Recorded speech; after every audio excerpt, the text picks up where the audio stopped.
Acusaciones revela destitución por rechazo a órdenes ilegales en pagos a empresas de construcción. Expone detalles de acuerdos y enfrenta amenazas. Citación por presunta corrupción. Comisión contra la Corrupción exige informe al Ministerio de Comunicaciones sobre presunta red de trata de personas. Denuncian malversación y violación de derechos humanos en administraciones anteriores. Alerta por humo en el país. Autoridades del Consejo Nacional para la Reducción de Desastres detallan impacto de incendios forestales y recomiendan uso de mascarillas. Ministerio de Educación ajusta actividades escolares. Controversia por capacitaciones con educación sexual divide a diputados, padres y el Ministerio de Educación. Diputada convoca a autoridades para discutir las preocupaciones y protestas del magisterio.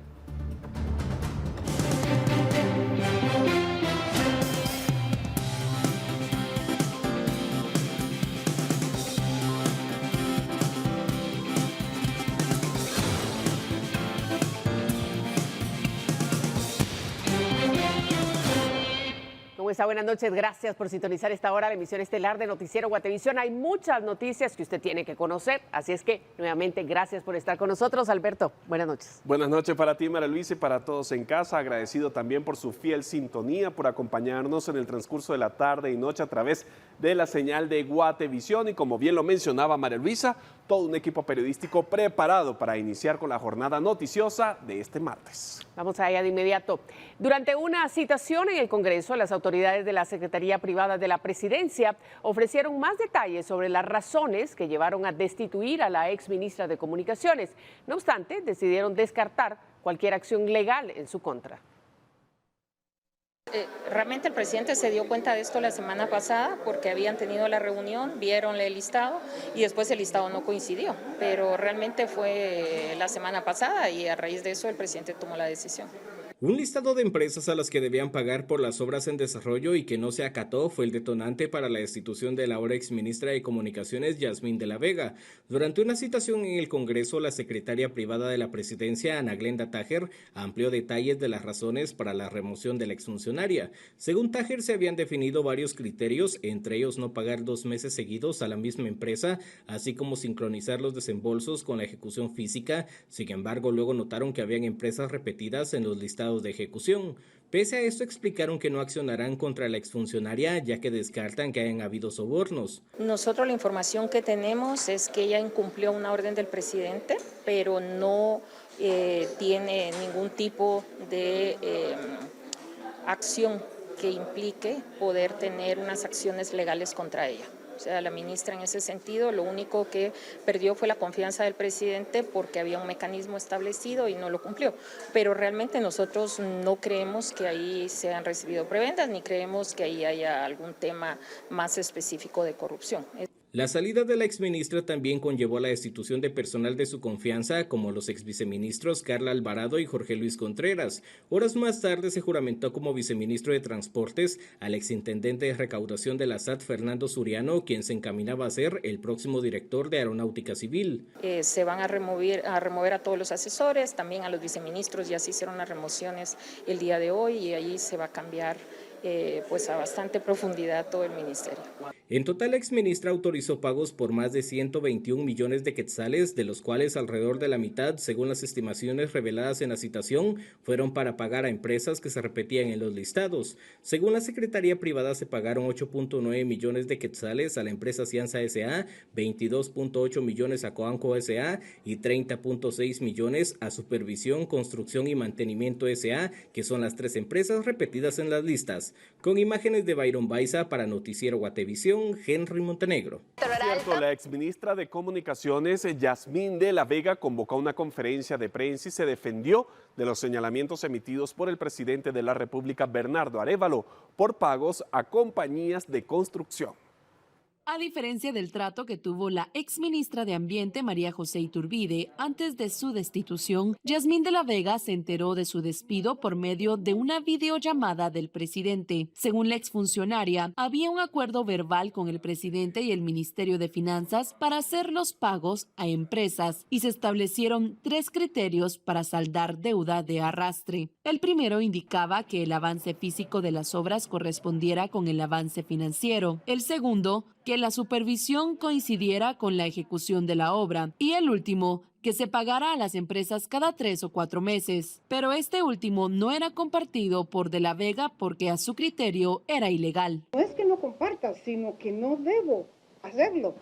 Es cancelar cada 3 o 4 meses las estimaciones del trabajo. ¿Por qué?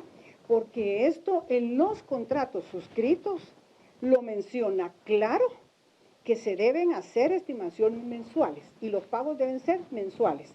Y si no se hacen mensuales, genera, como les comenté, intereses, mora, y eso va en contra de los intereses del Estado. Según De la Vega, los pagos que se realizaron a empresas fueron aprobados por el ministro de Finanzas, Jonathan Mencos. Agregó que los contratos de las empresas a las que se hicieron los aportes establecían los plazos de pago y ella no podía modificar contratos vigentes. Añadió que a raíz de las denuncias de corrupción ha recibido amenazas. Dejo de tener confianza si se me destituye, como le digo, por un asunto de estos que realmente tiene soporte legal y tiene soporte técnico. Yo cumplí con mi trabajo. Previo a iniciar la conferencia, De la Vega fue notificada por la Fiscalía contra la Corrupción del Ministerio Público para que este miércoles brinde una declaración por un caso de posible corrupción durante su gestión como ministra de Comunicaciones. Con imágenes de Carlos Ochoa para Noticiero Guatevisión, reportó Leslie Sánchez. Electoral Tamarindo presentó.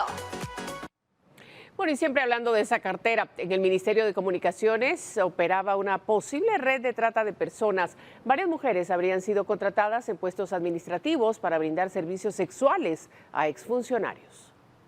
La exministra de Comunicaciones, Yasmín de la Vega, reveló que durante su gestión existía una posible red de trata de mujeres que brindaban favores sexuales a funcionarios de la administración anterior. Había muchos vehículos que no estaban en el ministerio y obviamente estaban a servicio de toda esta red de trata de personas. Yo misma dejé instituciones, ministerio diferente. Los viernes a las 4 de la tarde ya nadie trabajaba, ya era fiesta, tanto en Aeronáutica Civil, Covial, Caminos y la planta central, fiesta de todo tipo. Eso se eliminó. La exfuncionaria justificó la falta de denuncia del caso ante el Ministerio Público para proteger la identidad de las mujeres contratadas. En total, fueron 10 posibles víctimas que ocupaban puestos como secretarias o asistentes. Debe resguardar la identidad, por la identidad de las señoritas. Por la identidad de las señoritas hay que resguardarla. Y por otro lado, hay una serie de elementos que se tienen que ir juntando con el tiempo mientras se está trabajando en varias cosas. Agregó que tanto el comisionado contra la corrupción Santiago Palomo como el presidente de la República Bernardo Arévalo tenían conocimiento del caso, aunque este extremo fue negado por el mandatario y la comisión, quienes aseguran haber conocido los detalles hasta este lunes 20 de mayo. Yo se lo expuse al comisionado contra la corrupción Santiago Palomo, claro que se lo dije. Ay, tal vez desde un inicio, le digo, tal vez hace 2 meses lo dije al grupo de gobierno, luego se lo dije a Santiago Palomo, me dijo vamos a recabar información, no hemos logrado todavía tener más información como para poder hacer la denuncia. Este martes, el MP, a través de la Fiscalía contra la Trata de Personas, inició de oficio una investigación del caso. Con imágenes de Carlos Ochoa para Noticiero Guatevisión, reportó Leslie Sánchez. Y preste mucha atención porque el INSIBUME emitió un boletín especial sobre la calidad del aire en Ciudad de Guatemala, ya que hasta las últimas horas se ha mantenido en categoría extremadamente mala. Detalla que la medición se obtiene según la metodología del Índice de Calidad del Aire de la Agencia de Protección Ambiental de Estados Unidos. Añade que la calidad del aire actual puede ser considerada como una condición de emergencia y toda la población tiene probabilidad de resultar afectada. Por lo anterior, las autoridades recomiendan evitar las actividades físicas al aire libre sin protección, especialmente a aquellas personas que tengan enfermedades cardíacas o pulmonares, así como a adultos mayores y niños. Recordemos que estas condiciones se han mantenido desde el pasado 19 de mayo. Bueno, y mientras tanto, el Ministerio de Educación continúa con la suspensión de actividades al aire libre en escuelas. De momento continúa la suspensión de actividades al aire libre y también algo muy importante es que los padres de familia pueden determinar si sus hijos asisten o no a los centros educativos y los centros educativos deben atender esta decisión entregando las orientaciones o las actividades educativas que correspondan. Un aspecto muy importante es que estamos considerando que lamentablemente en el caso de Guatemala, la ciudad de Guatemala, pero también muchas otras áreas del país están seriamente afectados en términos de la calidad del aire. Si suspendiéramos clase cada vez que hay un cierto nivel de contaminación, también nos veríamos afectados. De momento continúa la suspensión de... Y ustedes en casa se preguntarán por cuántos días continuará la contaminación del aire en el país. Bueno, las autoridades informaron que podría durar hasta 10 días y los incendios forestales se concentran sobre todo en Petén. Autoridades que integran el Consejo Nacional para la Reducción de Desastres dieron detalles sobre los incendios forestales que afectan al país y sobre las condiciones del aire que afectan el ambiente. Estamos ahorita, tal vez solo señalar dos cosas adicionalmente. La primera es que estamos enfrentando una situación en donde hay dos fenómenos implicados. Una es el fenómeno de los incendios en sí mismo y la multiplicación de los incendios en distintas partes del país, y el otro es un fenómeno ligado a la climatología y es la presencia de una nube en el país, en la mayor parte del país, que no es el resultado de estos incendios, sino de incendios que están ocurriendo en otras partes de la región y que están siendo empujadas por los vientos hasta nuestro país. Según registros, a la fecha se han reportado 2.374 incendios, entre forestales y no forestales. Actualmente se encuentran activos 75 incendios y 44 de ellos en el departamento de Petén. Desde hace 2 días se dieron reportes de aire contaminado y podría durar 10 días más. De esta masa o nube negra con rojo que ustedes ven en el mapa, se recomienda el uso de mascarilla, no exponerse a los exteriores si pueden evitarlo para no sufrir daños en los pulmones y en sus fosas nasales, especialmente los niños y las personas de la tercera edad. Entonces, tomen sus precauciones para poder prevenir cualquier enfermedad a futuro que pueda afectar, porque es una alta contaminación y la calidad del aire es extremadamente dañina en estos momentos. Por las condiciones climáticas, el Ministerio de Educación ha limitado las actividades al aire libre para todos los estudiantes y deja a criterio de los padres de familia el enviar a sus hijos a las escuelas. Reportó para Noticiero Guatevisión, Elmer Vargas. Autoridades que...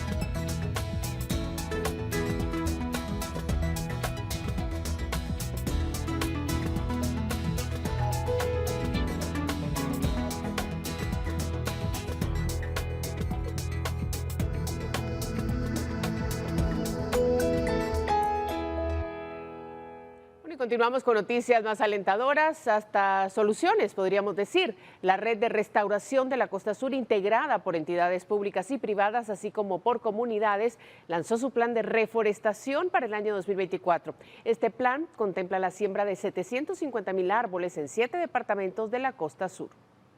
La reforestación dio inicio este día con la siembra de 1,000 árboles en una finca ubicada en el municipio de La Democracia, Escuintla, y se estarán programando las reforestaciones en Santa Rosa, Jutiapa, Suchitepeques, Retaluleu, San Marcos y Quetzaltenango. Y como unas actividades de mitigación y restauración es en donde entra el enfoque y el objetivo de la reforestación en bosques de ribera y en otras áreas que nos permitan tener acciones que mitiguen el cambio climático.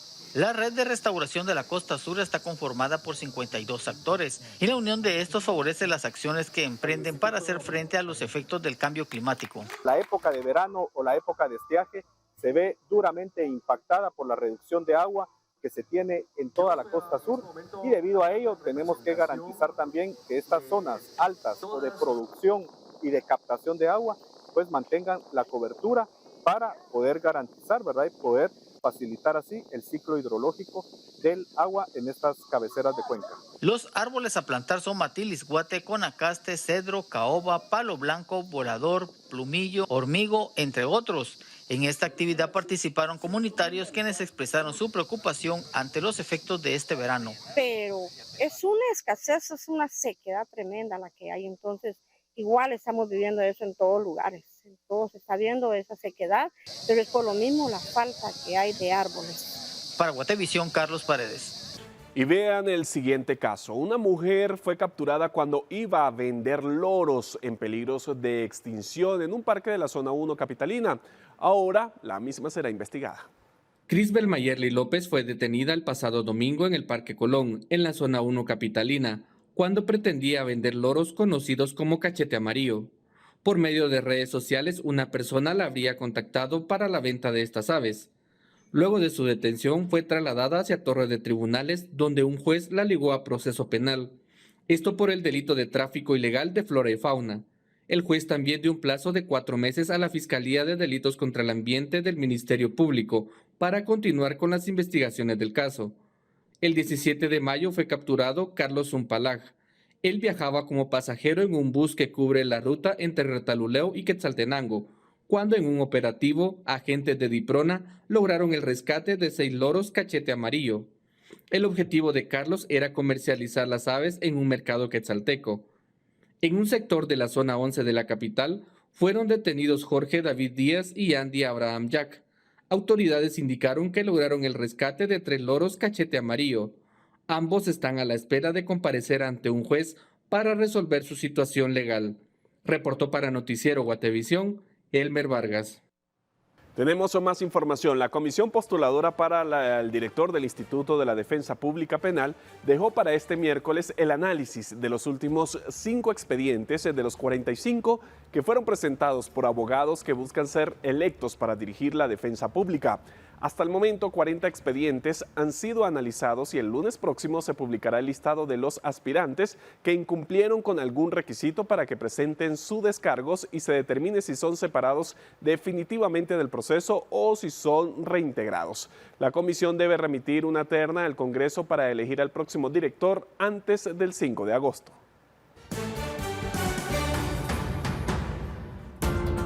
La inflación energética en América Latina se reporta un promedio anual de 1.96% para 16 economías. Revisamos las cifras al volver.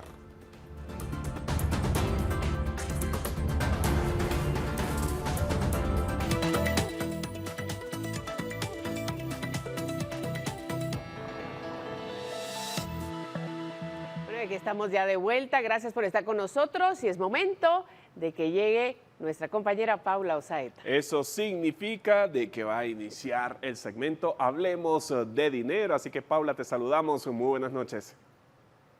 María Luisa, Alberto, buenas noches. Como siempre es un gusto acompañarlos en esta emisión. Hoy quiero contarles que el ingreso de divisas a Guatemala por inversión extranjera directa cerró el 2023 con 1.552.34 millones de dólares. Son 110 millones de dólares más respecto del 2022 y las actividades que más recursos atrajeron fueron las financieras y de seguros con 463.86 millones. Comercio y reparación de vehículos con 318.9 3.74 millones, industrias manufactureras con 303.26 millones, información y comunicaciones con 193 millones y suministro de electricidad, agua y saneamiento con 140.74 millones de dólares. Por lo pronto, la actual administración prevé mantener el rango de 1.400 millones a 1.600 millones de dólares para este año, aunque el país debe trabajar en varios ejes para ser más atractivo y atender las necesidades propias de los diferentes tipos de empresa. Y vamos a cambiar de tema porque crean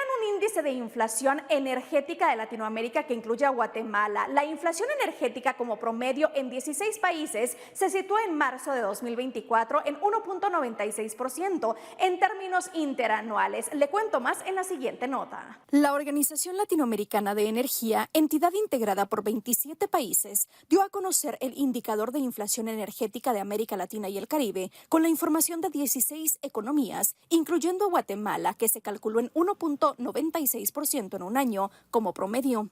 El indicador de OLADE representa el índice de precios finales del sector energético que mide la variación de precios al consumidor de los productos que forman parte de la canasta energética. Esta incluye los productos que satisfacen las necesidades de energía de los hogares, como electricidad residencial, combustibles domésticos y los combustibles para vehículos particulares. El 70% del índice lo explican los combustibles, se indicó. OLADE no brindó los datos de Guatemala en particular. Por aparte, datos del Instituto Nacional de Estadística sobre el total de productos ponderadores de la canasta del índice de precios al consumidor, alrededor del 9.5% se refiere a este segmento si se toman en cuenta los bienes ubicados en la clasificación de transporte como los combustibles para transporte personal, entre ellos la gasolina y el diésel. En otros servicios, el consumo de energía eléctrica representa el 2.48% de la canasta total, el gas 1.14% y los combustibles sólidos el 2.20%. En la coyuntura de la crisis de generación de electricidad por la sequía, el ministro de Energía y Minas, Víctor Hugo Ventura, indicó que la tarifa de electricidad ha sido estable para el consumidor final, aunque otros segmentos sí han experimentado alzas, entre estos los grandes usuarios que se proveen por compras en el mercado spot. En combustibles refirió que hay precios del petróleo menores a lo que se había previsto para el año, por lo que el precio no ha tenido variantes drásticas. Al compararlo por región, se nota que el alza de la inflación energética en los países de la OCDE ha sido mucho más pronunciada que en Latinoamérica y el Caribe, por lo que en esta región los precios resultaron menos sensibles a los efectos bélicos entre Rusia y Ucrania, aparte de que ha sido más resiliente a los shocks en los precios internacionales. Y si está buscando el éxito de su negocio, hoy le daré algunas claves esenciales para lograr que su empresa crezca. Suelte el control. Para llenar posiciones en el siguiente nivel jerárquico con frecuencia se necesita contratar a talento externo. Contraten a personas más capacitadas. Elija individuos que sean más inteligentes para que digan cómo mejorar funcionalidades como las finanzas y las ventas. Ponga en práctica una estrategia SMART. Su trabajo es establecer el norte, la expectativa clara de a dónde quiere ir y cómo contratar a las personas adecuadas para poder llegar hasta allí. Eso implica planificar objetivos para los próximos 5 años y dar a las personas que contrató la libertad de establecer los objetivos para cada uno de sus departamentos, teniendo ese norte en mente. Escuchen más allá del equipo de recursos humanos. Los gerentes y otros líderes necesitan comprometerse a escuchar honestamente las ideas y preocupaciones de los empleados. Convertir una visión en realidad es arduo, implica conversaciones honestas con las partes interesadas y aprender a ver a través de diferentes ópticas. Tome esto en cuenta y verá que le ayudará a acelerar el crecimiento de su negocio. Le deseo una excelente noche. Hablemos de los precios de Guatemala y el mundo, presentado por el Instituto para la Competitividad Económica, ICE. Bienvenidos a nuestro segmento especial en donde realizaremos un análisis comparativo de precios regionales de la canasta básica, gracias a los datos recabados al 20 de mayo de 2024 por el Instituto para la Competitividad Económica ICE. En la pantalla podemos observar los precios comparativos de productos como azúcar de mesa, agua pura y gaseosa en lata. El comparativo que se ve en pantalla muestran datos con IVA y sin IVA. Empecemos con azúcar de mesa. En Honduras, este producto se encuentra a un precio de 0.92 centavos de dólar, seguido por Guatemala y El Salvador con un precio de 1.11 dólares. Costa Rica ocupa el tercer lugar con 1.45 dólares. Panamá está en el cuarto lugar con un precio de 1.48 dólares. Y en el quinto lugar está México con un valor de 1.81 dólares. Ahora pasemos con agua pura de 500 ml. En El Salvador, este producto se encuentra a un precio de 0.99 0.24 centavos de dólar, siendo este el país donde se encuentra más económico. El segundo puesto lo ocupa Honduras con 0.26 centavos de dólar, seguido por Guatemala con 0.27 centavos de dólar. Luego tenemos a México con un precio de 0.36 centavos de dólar y Panamá con 0.67 centavos de dólar. Finalmente, en Costa Rica, el agua pura tiene un valor de 0.97 centavos de dólar, siendo este el país donde se encuentra este producto más costoso. Por último, gaseosa en lata de 354 ml. Guatemala lidera con un precio de 0.56 centavos de dólar, seguido por Honduras con 0.59 centavos de dólar. El Salvador está en tercer lugar con 0.60 centavos de dólar. En cuarto lugar se encuentra Panamá con 0.76 centavos de dólar. México le sigue con un valor de 0.94 centavos de dólar. Y en último lugar tenemos a Costa Rica con 1.23 dólares. Según estos datos, los productos muestran fluctuaciones considerables de país a país. Los invitamos a seguirnos en este segmento que nos permitirá tener claridad sobre la evolución de los precios y la economía en general en Guatemala y en el mundo. Para más consultas puedes visitar la página web iceguate.org.gt/precios. Hablemos de los precios de Guatemala y el mundo, presentado por el Instituto para la Competitividad Económica, ICE. Capacitaciones con educación sexual generan disputa entre diputados, padres y Ministerio de Educación. Citan a autoridades para discutir el tema. Lo revisamos al volver.